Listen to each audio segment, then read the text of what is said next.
انصاری منقبت کے تمام دوستوں کو میں محمد سلیم کا خلوص بھرا سلام۔ جیسے کہ ہم سب جانتے ہیں کہ نماز رسول اللہ صلی اللہ تعالیٰ علیہ وسلم کی آنکھوں کی ٹھنڈک ہے، اور ہر مسلمان کو نماز سچے دل سے پڑھنا چاہیے، اور ہر مسلمان پر نماز فرض ہے۔ تو نماز پڑھنے کے لیے سب سے پہلے وضو کا ہونا ضروری ہے۔ تو آج ہم اس ویڈیو میں بات کریں گے کہ وضو کن چیزوں سے ہوتی ہے اور کن چیزوں سے نہیں ہوتی ہے، وہ کون سا پانی ہے جس سے وضو جائز ہے اور وہ کون سا پانی ہے جس سے وضو ناجائز ہے۔ تو سب سے پہلے ہم بات کرتے ہیں کن پانیوں سے وضو ناجائز ہے، وضو نہیں ہوگا۔ تو ویڈیو شروع کرنے سے پہلے چینل کو سبسکرائب کر دیجئے اور ساتھ میں بیل آئیکن دبا دیجئے، جس سے آنے والی ہر اسلامی ویڈیو آپ تک پہنچے سب سے پہلے۔ تو چلتے ہیں ویڈیو کی طرف۔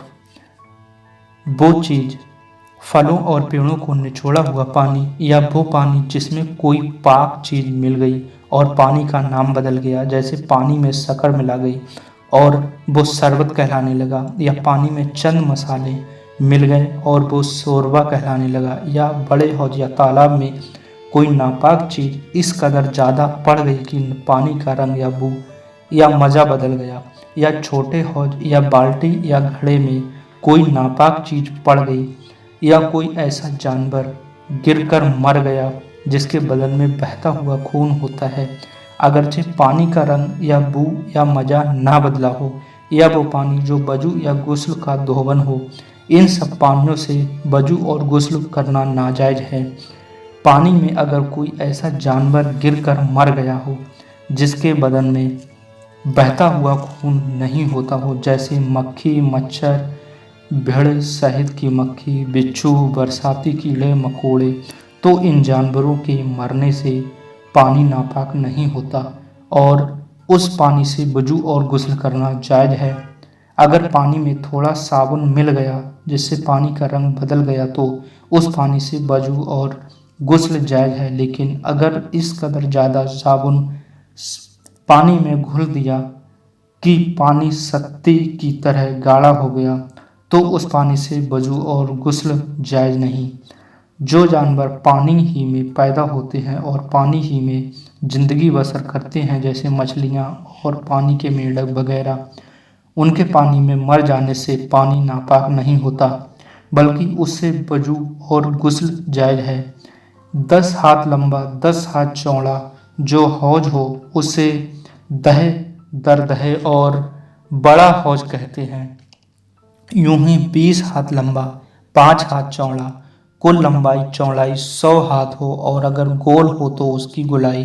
تقریباً 35.5 ہاتھ ہو، اور اگر لمبائی چوڑائی 100 ہاتھ نہ ہو اس حوض کو چھوٹا حوض کہتے ہیں، اگرچہ کتنا ہی گہرا ہو۔ بڑے حوض میں اگر کوئی نجاست پڑ گئی تو اس وقت تک پاک مانا جائے گا جب تک کہ اس نجاست کے اثر سے اس کے پانی یا رنگ یا بو یا مزہ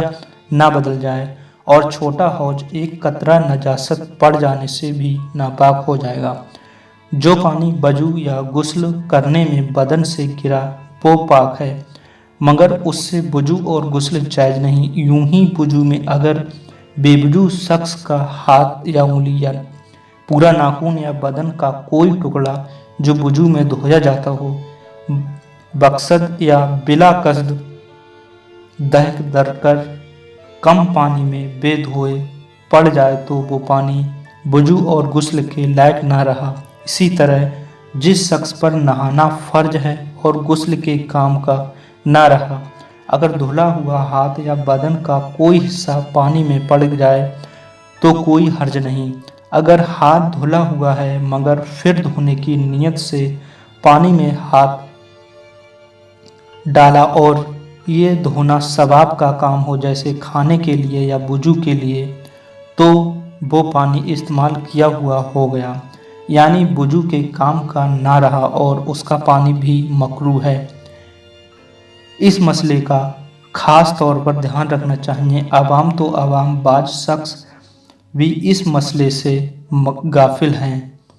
اتنے زور سے بہتا ہوا پانی کی اس میں تنکا ڈالا جائے تو اس کو بہا لے جائے، نجاست کے پڑ جانے سے ناپاک نہیں ہوگا،